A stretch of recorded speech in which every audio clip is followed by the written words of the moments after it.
Ongole rural police స్టేషన్లో ప్రముఖ సినీ దర్శకుడు రామ్ గోపాల్ వర్మ విచారణ కొనసాగుతోంది. ఇప్పటికే 100 ప్రశ్నలు సిద్ధం చేసుకున్న సీఐ శ్రీకాంత్ బాబు ఆర్జీవీని విచారిస్తున్నారు. గత సార్వత్రిక ఎన్నికలకు ముందు రామ్ గోపాల్ వర్మ వ్యూహం అనే చిత్రాన్ని రూపొందించారు.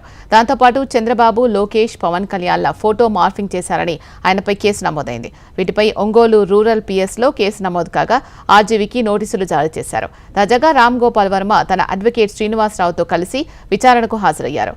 ఒంగోలు పోలీసులు ఆర్జీవీని సాయంత్రం వరకు విచారించే అవకాశం ఉంది. ప్రస్తుతం ఒంగోలు రూరల్ పోలీస్ స్టేషన్ లో ఆర్జీవీ విచారణ కొనసాగుతుంది.